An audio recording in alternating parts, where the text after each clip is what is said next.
చెప్పింది మాత్రమే చేస్తామని మంత్రి బొత్స సత్యనారాయణ తెలిపారు. చంద్రబాబు మాదిరిగా మోసం చేయబోమన్నారు. ఎన్నికలు వచ్చాయని ఇష్టం వచ్చిన హామీలు ఇవ్వలేదన్నారు పేర్ని నాని. ఇలా కూటమి నేతలు చెప్పగలరా అని సవాల్ చేశారు. అన్ని వర్గాలకు మేలు జరిగేలా మేనిఫెస్టో ఉందన్నారు. ఎంపీ విజయసాయిరెడ్డి జగన్పై మంత్రి కొట్టు సత్యనారాయణ, స్పీకర్ తమ్మినేని ప్రశంసలు కురిపించారు.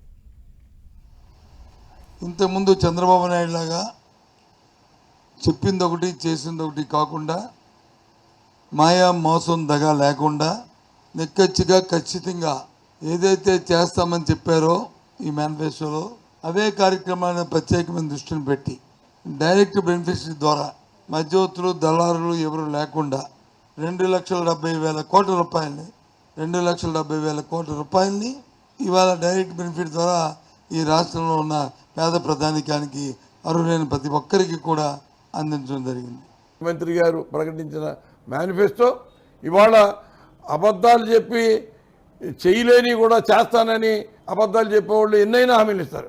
కానీ అది అమలు అయితే కదా. అది గతంలో ఇచ్చిన హామీలు 650 హామీలు ఇచ్చి ఏది అమలు చేశారు, ఏది అమలు చేయలేదు. మరి ఇవాళ అటువంటి పరిస్థితి నుంచి అటువంటి వ్యక్తి అబద్ధాల కోరైన దగా కోరైన చంద్రబాబు నాయుడు ఎన్ని హామీలు ఇచ్చినా, సూపర్ 6 అన్నా లేకపోతే ఇంకేం చెప్పినా అతని మాటలు నమ్మే పరిస్థితి రాష్ట్ర ప్రజలు ఎవరో నమ్మట్లేదు. ముఖ్యంగా ఏదైతే జగన్మోహన్ రెడ్డి గారు మాట చెప్పాడంటే చేస్తాడంతే అన్న భావన ఇవాళ రాష్ట్ర ప్రజల్లో ఉంది. అది అర్థవంతమైనటువంటి మీనింగ్ఫుల్గా ఉంది. అది ఇంప్లిమెంట్ చేయడానికి అన్ని విధాల అవకాశాలు ఉన్నాయి. కాబట్టి ఆయన ఇప్పుడు అంటే లాస్ట్ టైం నవరత్నాలు అని చెప్పి 37 చేశారు. డీబీటీ నాన్ డీబీటీ ఒక 7, డీబీటీ 30. సో దాట్ దానివల్ల డీబీటీ అంటే డైరెక్ట్గా వాళ్ళ ఖాతాలో ఉంటుంది. అవన్నీ కొనసాగుతాయి. ఇంక ఇందులో కొన్ని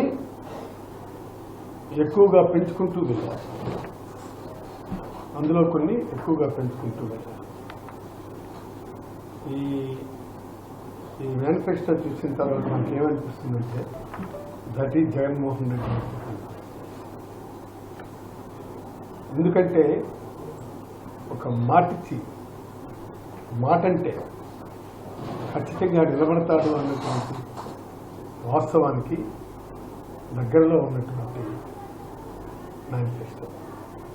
వైఎస్ జగన్మోహన్ రెడ్డి గారంటే 5 పదుల వయసున్న 5 అడుగుల 10 అంగుళాలు ఉన్నటువంటి ఒక తిరిగాడేటువంటి నమ్మకం, నడిచే నమ్మకం జగన్మోహన్ రెడ్డి గారు. ఇవాళ మనం చంద్రబాబు నాయుడు గారిని కూడా చూసాం, జనసేన పార్టీని చూసాం, 2014 నుంచి 19 దాకా భారతీయ జనతా పార్టీని చూసాం. ఈ 3 పార్టీలు ఎవరయ్యా అంటే వీరు తిరిగాడేటువంటి ముగ్గురు కలిసి కూటమిగా తిరిగేటువంటి ఒక దగాకి ప్రతిరూపమే, మోసానికి ప్రతిరూపమే వాళ్ళ ముగ్గురు. అయితే ఇవాళ 5 పదుల తిరిగాడేటువంటి నమ్మకం అన్న కుర్రాడు జగన్మోహన్ రెడ్డి గారు. కూటమికి ఛాలెంజ్ చేస్తున్నాం. నువ్వేదైతే మోసపు మాట 4,000 రూపాయలు అని చెప్పావో, ఇవాళ నమ్మకం అనేటువంటి 5 పదుల కుర్రాడు ఇవాళ రాష్ట్ర ప్రజల యొక్క నమ్మకం. అతను చెప్పాడు మాట. ఇలా ప్రతిదీ తను ఏమి చెప్పదలుచుకున్నాడో, ఏ తారీఖున ఇవ్వదలుచుకున్నాడో దమ్ముగా నిజాయితీగా నన్ను నమ్మండి.